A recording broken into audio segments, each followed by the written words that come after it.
I'd like to welcome you to Springwood Church. And I guess this morning in what I'm going to preach on, I would very much like to welcome you if you are a current member, if you've been here 93 years like Reg, this is your first time here, if you are Muslim, if you are gay, if you are a minority somewhere in the world, welcome here today. Me, the Pharisee. The verse I got out of this was Matthew 15, 8-9 initially. Don't have to throw it up at the moment. These people honor me with their lips, but their hearts are far from me. They worship me in vain. Their teachings are merely human rules.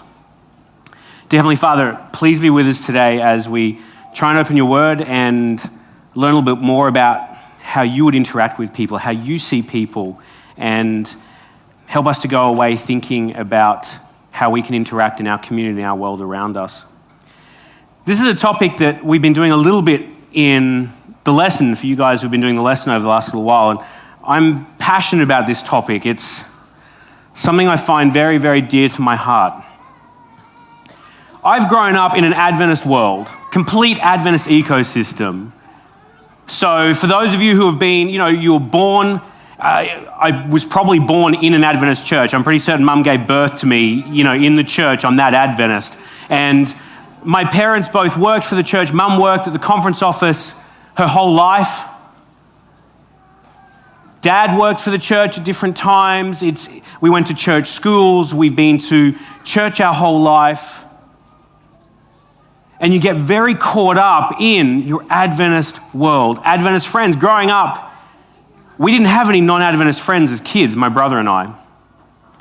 The closest we had to non-Adventist friends were the neighbours across the road who we used to go out when Mum wasn't watching and kick around a ball with them. And maybe the next door neighbours who we were allowed to say hi to every now and again. But that was about the extent of our non-Adventist world.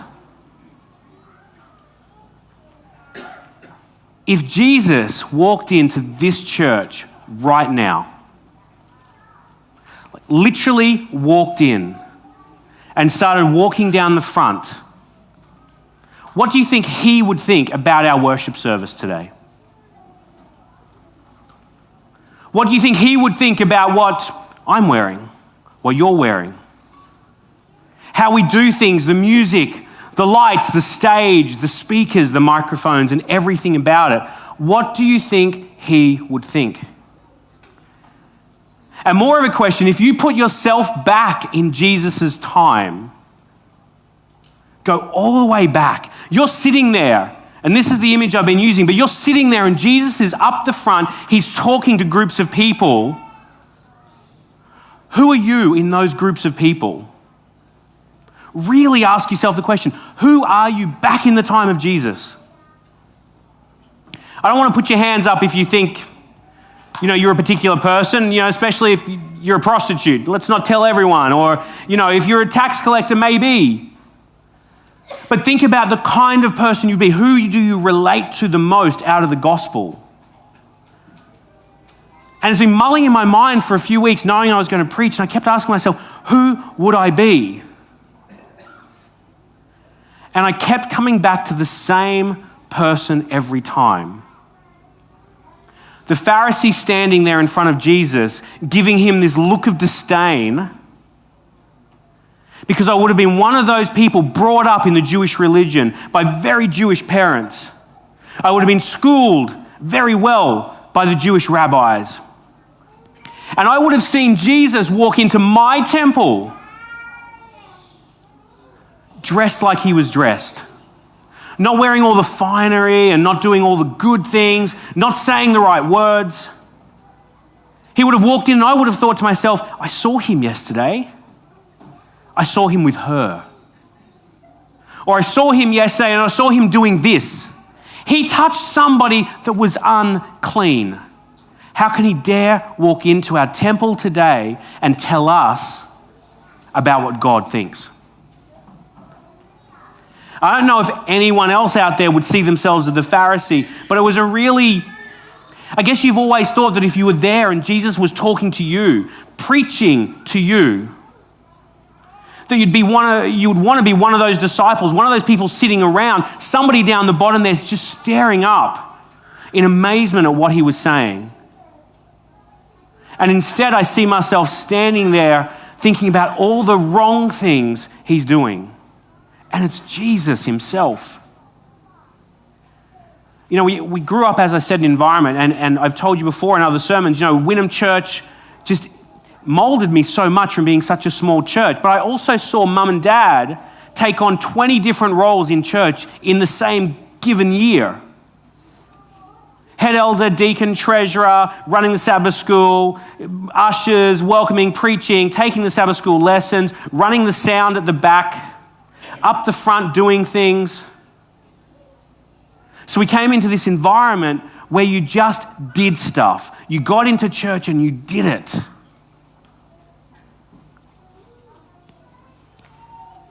I'll put that text up if you can now.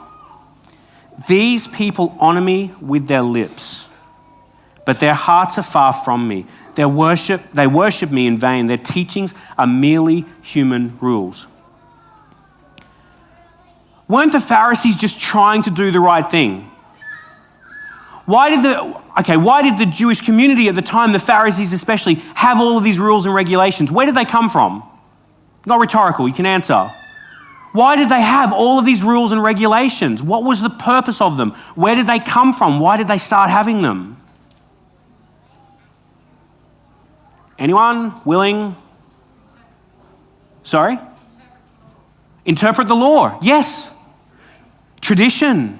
But it started somewhere, didn't it? And when it first started, I believe after reading about it, they started with really good intentions. The Pharisees were people who truly loved God. And they wanted to set up all of these rules, all of these little things to keep us in place so that we would have a better relationship with God. They put them all in place so that if you followed all these rules, you couldn't possibly get caught out by temptation. You couldn't get caught out by the devil just grabbing you and bringing you in, not if you followed all the rules. And all of a sudden I hear Dearest Mother in my background, Sabbath afternoon, telling me that the guidelines we have for Sabbath keeping of what we can and can't do are there in place to help us not fall into temptation. We don't go swimming because that might lead to this, and we don't do this because it could lead to that. And we definitely don't dance because sex isn't very far away from the next, thing that happens. Everything was put in place for a reason to try and keep us away from things that would take us from God. And I start listening to myself, thinking about how it was sold to me, I guess, as a kid growing up. And is it so different to the Pharisees? Was it so different? Were the Pharisees as bad as what they were made out to be? Have anyone ever heard of bait and switch? In business, bait and switch, you ever heard of that before? So an example would be, I love going to Vapiano's. I like eating at Vapiano's. If you don't, just leave. And when I go in, I order, and this is no word of a lie, dearest wife, have I ever ordered a different meal than my standard meal? Never. I get the same meal every time. I'm a creature of habit. I go in there and get my pesto, basilico, pine nuts, parmesan, and a little bit of chili. And they advertise it with the price, $17, just off the top of my head. $17 and you walk in, but the very first question they'll throw at you when you order that is, would you like to add chicken to that? And I sit there for a little while going, at what point do I tell them I'm vegetarian? How long do I make them think that I'm actually thinking about this? Eventually I say, no, I wouldn't. She goes, well, would you like to add this on it? How about adding some prawns into it? I said, still vegetarian. I'm still vegetarian. Haven't changed from the last time you asked me a second ago. No, thank you. Or you go past a shop. I had to go out this week and buy a new suit jacket. I was preaching. As a Pharisee, it seemed right. And you're going through the shops, and I went past all the shops I'd normally go to, which I try and shop sort of once a year for clothes, as minimally as possible. And you're walking past the YDs and the Taro Cash and H&M's, and almost all of them had massive signs out the front saying up to 90% off. And I'm like, sounds like the suit for me. Let's go have a look. And you get in there, and the up to 90%, the bait that they get you in the store with is on what? It's the stuff no one wants to buy. There's a reason they're discounting it. No one's bought it. It's ugly. So I'm looking at all the different suit jackets they've got at 90% off, and I'm going, there's a girl helping. I'm like, there's a reason this very red pinstripe jacket is 90% off. No one's going to wear it. And she knows it. She goes, they haven't been our bestseller. I'm like, really? Like maybe at Christmas? So then she starts in at the sales pitch. Well, okay, you may not like any of this stuff, but have a look on this rack. I walk over and you turn over the price and you go, that's not 90% off. That's a lot of money. And she goes, well, we only have this at 90% off. Or the best, Lucas, dear Lucas, who took a Sabbath school lesson for us today and out of interest, did a great job if you're here, called me up a few weeks ago. He knows that I love flying with Virgin Australia. I do a lot of travel and they are my airline of choice because if you stick with one airline and their partners and everything, you just start accruing points. And once you've got enough points, you get to start flying a little bit more comfortably. You get to sleep on the plane. And he knew that, and so he gave me a call or messaged me and said, hey, look, I'm flying to LA on Virgin, and I've got enough points to do an upgrade. I've bought the right fare. They've been advertising everywhere, upgrade with this many points and blah, blah, blah. And he said, look, can you help me? And I said, what's the problem?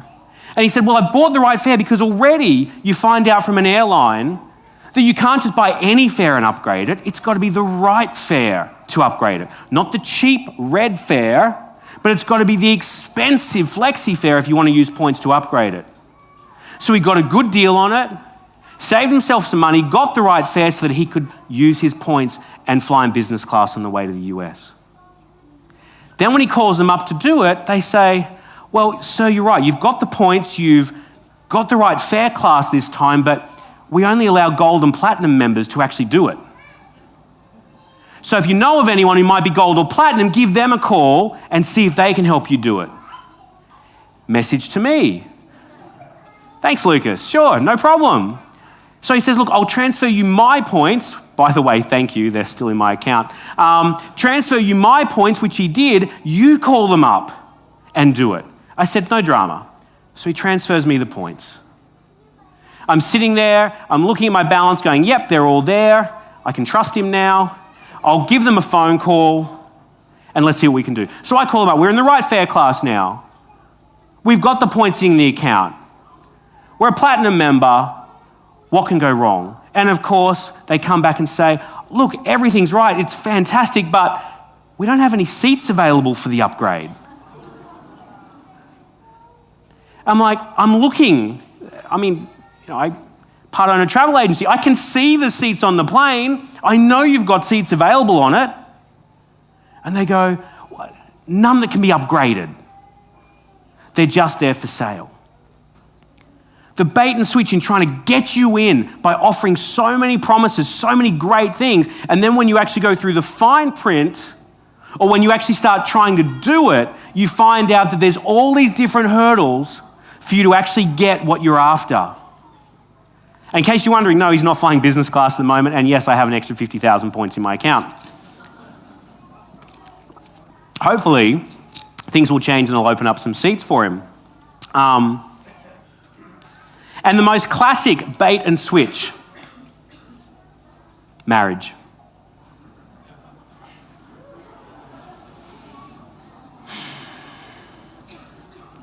I'm going to tread carefully.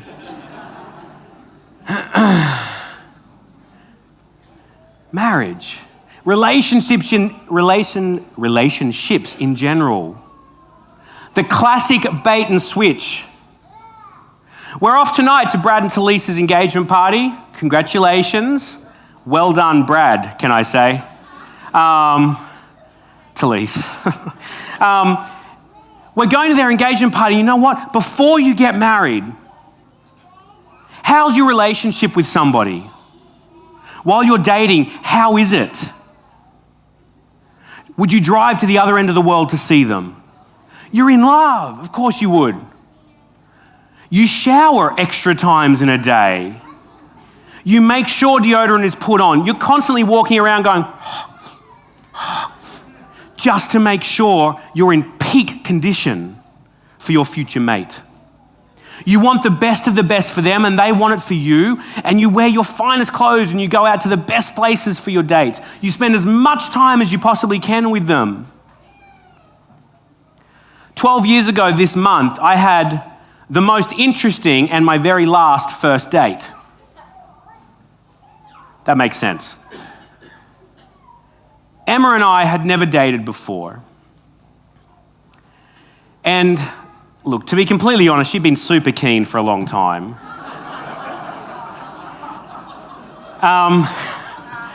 They think I'm joking. That's hilarious.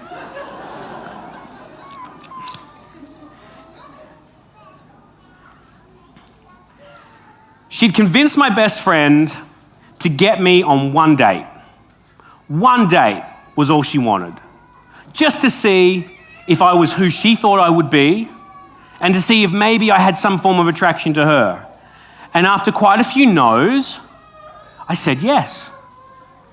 So we got there, and what made this date interesting was we went out, we had our hot drinks down at Bulimba, obviously not coffee, went back in the car, parked out the front of her house, and then spent the next 4.5 hours sitting side by side and saying the very worst things about ourselves. So I sat down and I said, okay, we got one date. I want to know the worst about you. The absolute worst. I didn't know how she was going to respond to that. You know, was she going to go, you're an idiot, get out of your car? Or, sure, let's do this, and I'm going to be sitting back going, I'm going to rock myself to sleep tonight. I didn't know how it was going to pan out, but I really wanted to know the worst. Because you didn't want the bait and switch to happen. You weren't going to invest all this time. We were older. We didn't have the time to sit around and just try and date for 4 years and work out if we even felt anything for each other. I wanted to know if I could marry her. So that was it. I spilled my guts to her, things that no one else in the world knew. Every single thing I thought would ever come up in our relationship that I thought was going to be a problem, I told her, and she did the same. 4.5 hours later, she spoke for 3.5 hours. I spoke.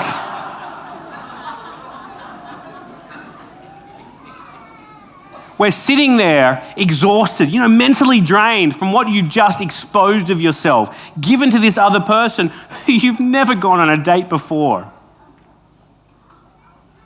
That was it. It was love at first sin. I found out the worst about her and I thought, you know what? A woman who could admit that, and hopefully she's thinking the same about me, who could admit flaws, failures, isn't going to try and pretend to be somebody now and then change after we're married. That's the woman I want to marry. And for the next month, I think we spent maybe a day or two apart. It was just this instant connection. But a bait and switch is when, you get married, and Talise, just for example, you get married at the end of the year. Things to expect from Brad next year will be a large weight gain. Deodorant becomes optional on days off. If he's just at home around the house, he doesn't really need to put it on anymore. He's not going to get dressed up for you anymore. Cleaning his teeth is something he does if he has to go out.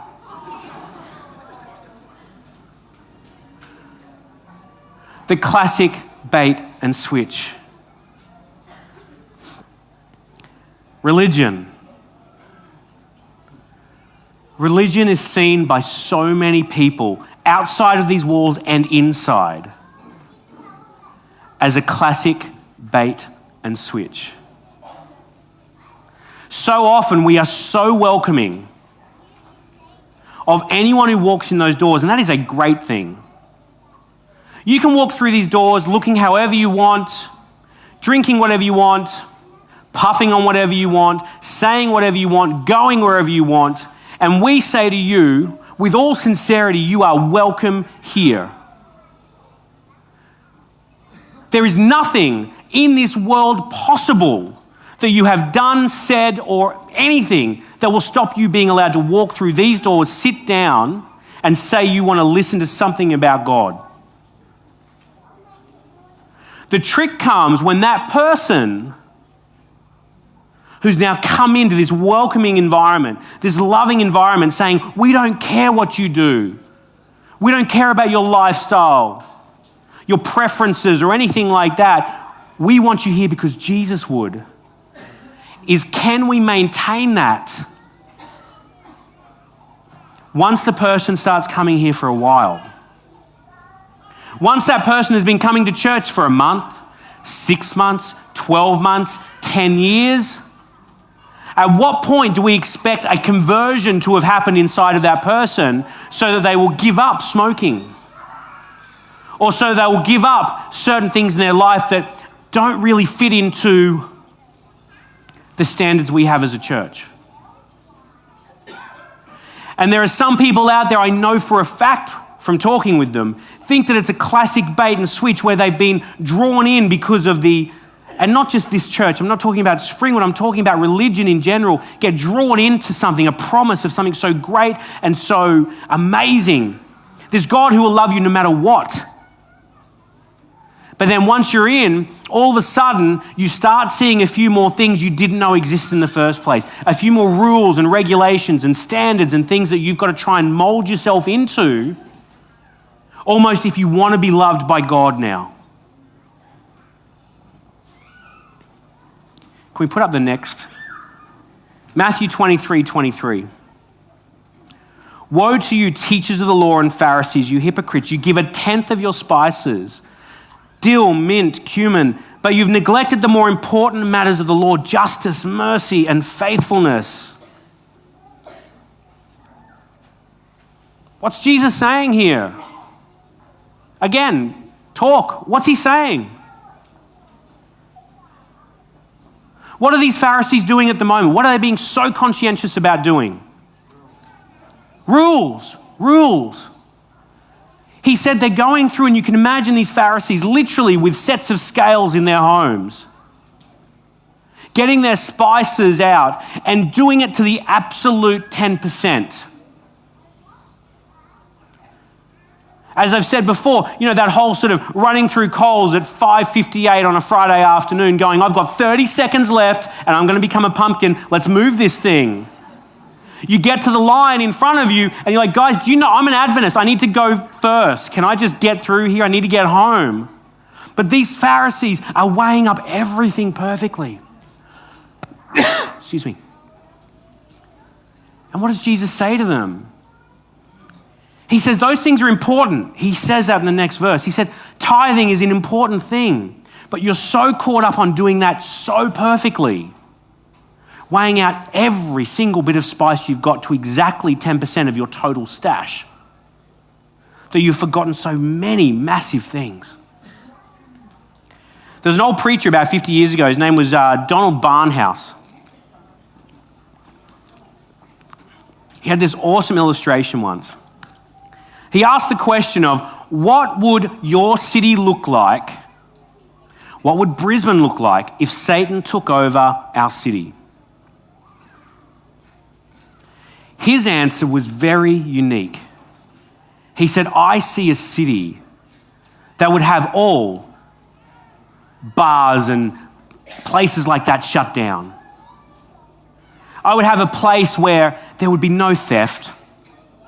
There would be nothing wrong going on in the world. You'd walk down the street and everyone would be so friendly to you. Hi, how you going? The kids would be smiling and saying, yes, sir, no, ma'am, with all the respect and manners that they could possibly muster. There would be no drunkenness. There would be no abuse. There would be no hatred, no killing, no crime. And the people in his parish are looking up at him and going, what are you smoking? Like, what do you mean if Satan came down and he took over the world? That sounds better than the world we live in. It almost sounds like heaven. And he said it is. There's only one thing missing from this perfect world: Jesus. If you have a perfect world where there's no crime, no outward sin that you can see, nothing going wrong anywhere, how quickly do you forget about Jesus? When things are going well in your life, money's coming in, your family's happy, and if you're a guy, your wife's happy, all these things, all of a sudden you've got this happy life, you're content, things are going well. And that's when we're at our most vulnerable to Satan, because we are complacent. We've sat back and we all of a sudden, without realizing it, think to ourselves, we do not need Jesus right at the moment. Pastor Townend this morning of the men's breakfast said something that was awesome. He said he was going through a stage in his life. For those who don't know him, he's our conference president here.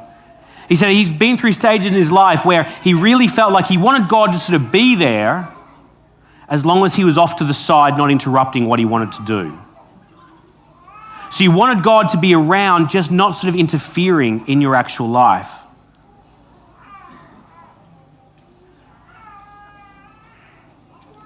The Sabbath school room downstairs has been a little pet project of mine over the last 4 years. We've grown it, it's going well, I think. People are coming, we're talking, we're discussing.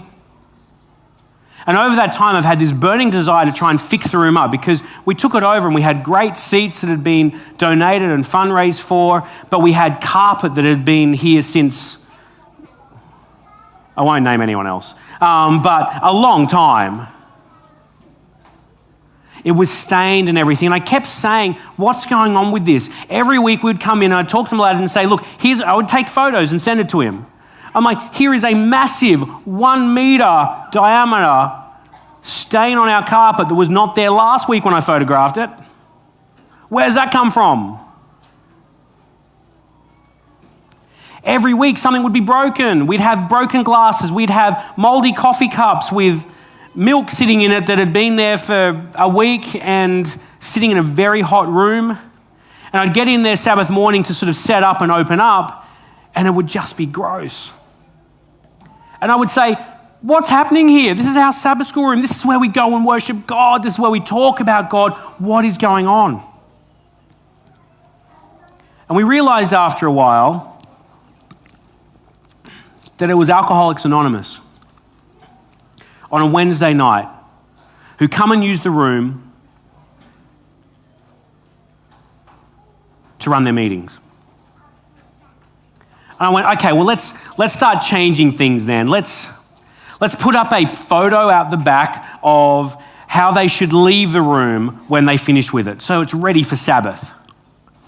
Diagrams, where the chair should be, where the table should be, because it was a mess every single week.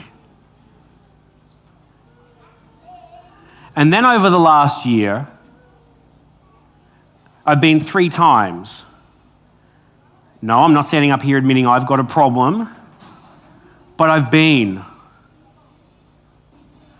And I told this story in Sabbath school a few weeks ago, but after the first time I'd gone, the very first time I'd gone actually, I came into church all dressed up in my Pharisee garb, ready to go and see what was going on in my Sabbath school room, who was knocking things over and leaving a mess, and drove into the car park and I went, yeah, it started. There's a bunch of people smoking.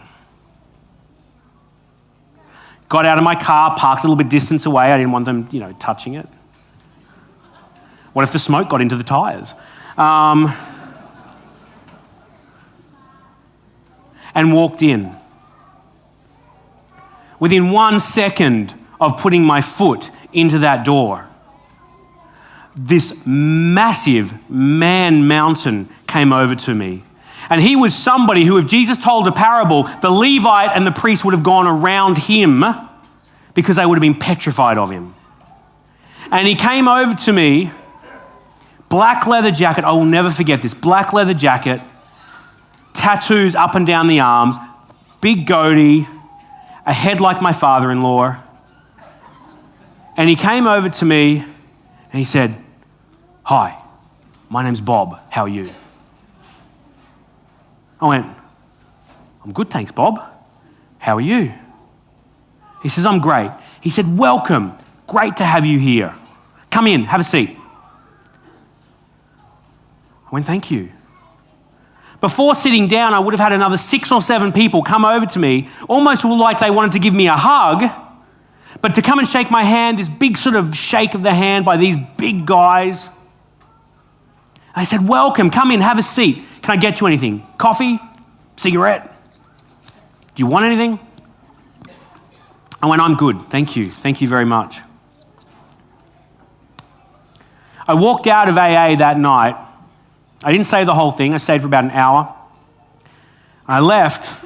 I got back in my car, in the car park underneath this church, and literally cried. I don't admit to crying too often, but I sat there and cried. I sat there and realized that here I was so caught up in having a room so beautiful so that we could talk about God, that I'd missed the people who were doing his work. The hands and the feet of God himself were down in that Sabbath school room every Wednesday night without pay, helping other people struggling with an addiction. And I had the nerve every week to come to Sabbath school, look at that room and go, "They've made it disgusting for God." And I pictured Jesus standing on that wall when I walked in that next time, looking at me and going, "These are my people, Loren. These are the people I'm going to hang with. You can choose, Loren, to stay here and hang with us, or you can go back to your temple, put on your robes, and start whinging about me spending time here." Me, the Pharisee. Me, the person so caught up in what we should and shouldn't be doing, I literally, for a long period of time there, had lost focus on why we were doing it. Why did we actually come to church every week? Why did we sit down here? And if Jesus had walked in to this church for me and had started telling me I had been worshipping wrong, that everything I thought was right was now turned on his head, just like he did with the Jewish people, I would have looked at him in his robe and I would have gone, "Sister, please, get out of here. What are you talking about? You're not part of this. You don't really love God. Look at you." Matthew 23:27. "Woe to you, to the teachers of the law and the Pharisees, you hypocrites." Out of interest, these verses come from what they term the 7 woes to the Pharisees in the Bible. They all start off the same. "Woe to you, teachers of the law and Pharisees, you hypocrites. You are like whitewashed tombs, which look beautiful on the outside, but on the inside are full of bones of the dead and everything unclean."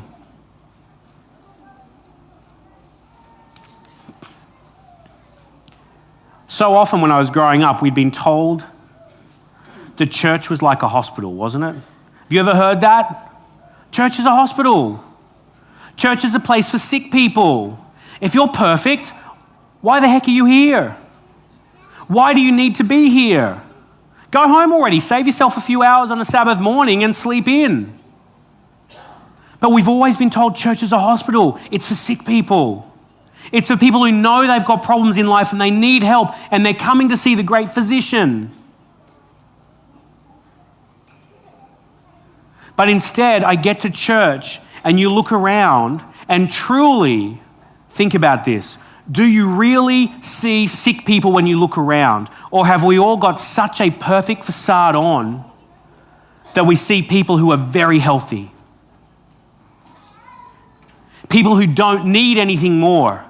And you question, what are we doing here? We were talking this morning as well, things have changed. Tithe and offerings now, with e-giving. Many of us, and probably those to the younger side, maybe, like e-giving because it's so quick and easy now. You can get money taken out of your account. You don't have to think about it. It just goes, so you're doing your thing. But we almost don't realize now why we're doing it. God doesn't need the money. He doesn't need 10% of you or anything you have or 10% of your income this week. What is he going to use it for? He can click his fingers like that and make anything happen if he wants to. Why does he need your money? He doesn't. He wants to see you giving up something for him.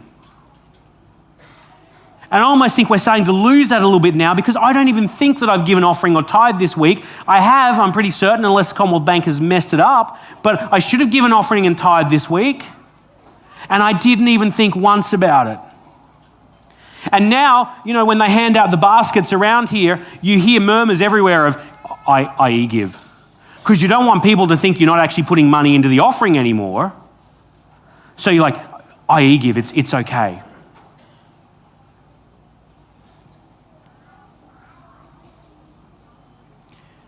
I'm not going to put this verse up. It's just a verse I want to read from Luke 18, 10 to 13. 2 men went into the temple to pray. One was a Pharisee and the other a tax collector. The Pharisee stood over by himself in the corner and he prayed first, and he prayed the prayer that you all know. It says, I thank you, God, that I'm not like a sinner like everyone else. I don't cheat, I don't sin, and I definitely don't commit adultery. And more importantly, thank you, God, that I'm not like this tax collector. The tax collector stood further away from everybody. He didn't even dare to look up and point his eyes towards heaven. Eyes bowed, he beat his chest. And if you know anything about Middle Eastern culture, this is a sign of anguish. He beat his chest and he said, God, be merciful to me, I'm a sinner. That was his prayer. And as you well know, Jesus said to them, I tell you, the sinner and not the Pharisee went home justified today. The tax collector, who all he's known is wrong his whole life, the difference was he knew it. And here I am there, standing there, me, the Pharisee, standing in front of Jesus, God's Son himself talking to me. And I would have been sitting there critiquing everything about him, all the negatives about that man. Instead of being the person sitting down the bottom, looking up at him and going, I need you. Or the woman who just says, I just need to touch your robe. That's it. I know there's enough power there for that to heal me.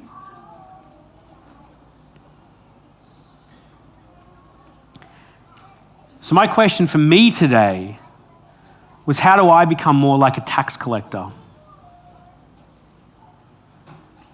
Instead of being that Pharisee who comes into church, and I still do it, and I know there are other people here who still do as well. I'm not asking you to admit it, but I still come to church this day and still look around at times and go, I saw what they posted on Facebook last night. I know where they were on Friday night. I see you. I know where you're going. It's a very hot place. Just get prepared, take some sunscreen. You shouldn't be doing that. Or I see friends who are out, and Facebook's a lovely thing to stalk people, work out how good the Christian they are. I mean, it's so useful. I think our pastors, Kendall, you would use Facebook to try and check up on us, surely. We live in a world now where we get to see so much of each other. What we do, where we go, what we say, what we drink, what we listen to, what movies we've gone and watched. And we come into church now, I still do, come into church and you look across and go, oh, yeah, I know what you did. I wouldn't have posted that. I would have kept that to myself. Exactly like the Pharisee.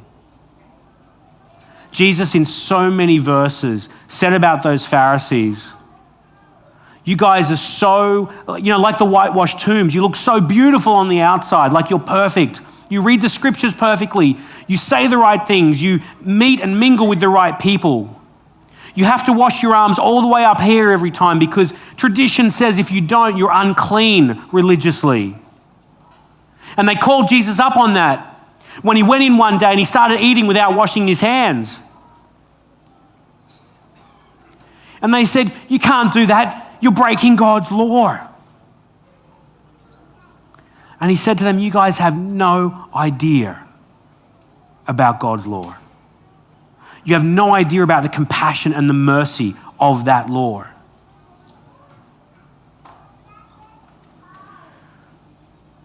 I want to be the person sitting at the feet of Jesus, looking up, wanting more. I want to be those people every Wednesday night down in AA, being the hands and feet of Jesus. Not coming to the church on our beautiful chairs, beautiful air conditioning, lights, sound, a little bit of entertainment. You come away going, well, that was fun. That was great. Because that's all fine. But they've done that for hundreds of years, centuries, thousands of years, putting on a perfect ceremonial sacrifice and other things that they would do in the old times. And I think Springwood Church is doing a great job at this. But we need to be a church that stops looking at ceremony and all those different things and starts being the hands and feet of Jesus. And I have no idea. I don't have the answers. I don't know how to become that person sitting there looking up at Jesus. It's a daily struggle. I'm the first to admit it. I don't know. And I rock up to Sabbath school every week to take a lesson, and half the time I don't even feel like doing it. Or half the time I think I don't deserve to be doing it this week. I know what I've done this week.